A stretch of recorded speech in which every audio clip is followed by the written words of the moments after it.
ഗൂണ്ട നേതാവ് ഓംപ്രകാശ് പ്രതിയായ ലഹരി കേസിൽ കൊക്കൈൻ സാന്നിധ്യം സ്ഥിരീകരിച്ച് ഫോറൻസിക്കിന്റെ പരിശോധനാ റിപ്പോർട്ട് വന്നു. ഓംപ്രകാശ് താമസിച്ചിരുന്ന ഹോട്ടൽ മുറിയിലാണ് കൊക്കൈൻ്റെ സാന്നിധ്യം സ്ഥിരീകരിച്ചത്. നിതിൻ അംബുജൻ ടെലിഫോണിൽ. Good morning. പറയൂ നിതിൻ. Good morning. കഴിഞ്ഞ മാസമാണ് മരടിലെ പഞ്ചനക്ഷത്ര ഹോട്ടലിൽ ഗുണ്ട നേതാവ് ഓംപ്രകാശ് താമസിച്ച മുറിയിൽ പോലീസ് റെയ്ഡ് നടത്തിയത്. ഇതിനായി ലഹരിയുടെ സാന്നിധ്യം കണ്ടെത്തിയെന്ന വിവരം പോലീസ് പങ്കുവച്ചിരിക്കുന്നു. എന്തായാലും ഇപ്പോഴത്തെ വിവരം ഇപ്പോൾ അതുമായി ബന്ധപ്പെട്ട ഫോറൻസിക് പരിശോധനാ റിപ്പോർട്ട് പുറത്തു വന്നിട്ടുണ്ട്. കൊക്കൈൻ സാന്നിധ്യം സ്ഥിരീകരിച്ച ഫോറൻസിക് റിപ്പോർട്ടാണ് പുറത്തു വന്നിരിക്കുന്നത്. ഓംപ്രകാശ് താമസിക്കുന്ന ഹോട്ടൽ മുറിയിലാണ് ഈ കൊക്കൈന്റെ സാന്നിധ്യം കണ്ടെത്തിയിരിക്കുന്നത്.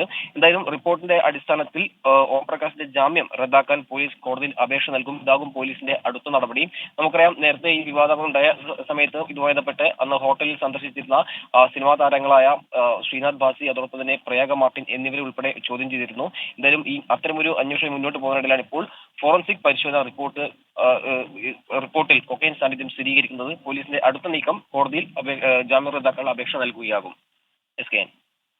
Okay, thank U.